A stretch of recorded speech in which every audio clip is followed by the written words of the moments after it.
Hello and welcome to this week's Devon Chamber of Commerce update, and I am Claire Baker, Membership Experience Manager. I thought it'd be helpful to give you a little bit of a short roundup about what's been happening in the news, in particular with reference to the new joint statement from the UK and the EU on how we are looking to grow the relationship again with our closest trading partner. British Chambers of Commerce have said that this new deal is good news, but it is the start and not the finish. But why is it important? Well, the EU, as you say, is our closest trading partner and our largest trading partner.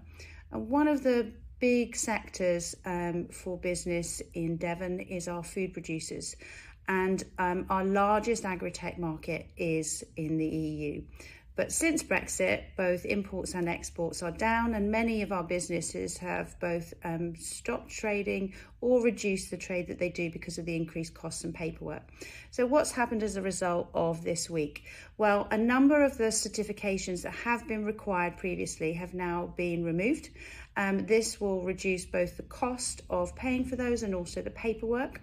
Some of the border checks have been reduced on paperwork, and some of them have been removed on goods. So this should speed up the movement of trade across the borders, and particularly relevant for some of those perishable goods that we have. And some previously banned fresh products such as sausages and burgers, and very personally to Devon, certain shellfish from our domestic waters are now able to trade again with the EU, which we see as really good news. One of the most costly parts of business these days, aside from paying for our people, is the energy intensive production costs that we see in Devon. And so the new access to the EU emissions trading scheme and also potential access to the EU's electricity trading platforms should see more stable prices and cheaper paths to net zero and reduced costs for our businesses.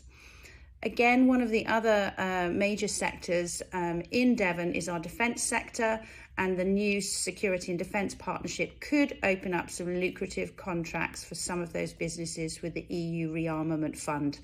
So we look forward to hearing some more news on that.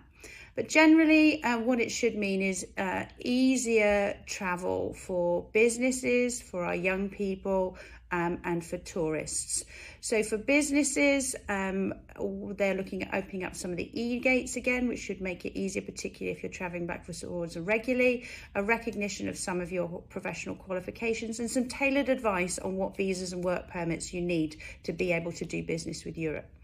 The Youth and Educational Mobility Scheme will give our young people opportunities to travel, not just for holidays, but also to study and work again abroad. And touring artists, the creative sector is huge in Devon. There are some new agreements on touring artists and being able to have those cultural exchanges between Devon and the EU. And then finally, taking pets on holiday is also going to be easier and cheaper. So we'll drop the link in at the bottom for some more information. I hope that's been helpful, and we look forward to speaking to you again soon. Enjoy your bank holiday.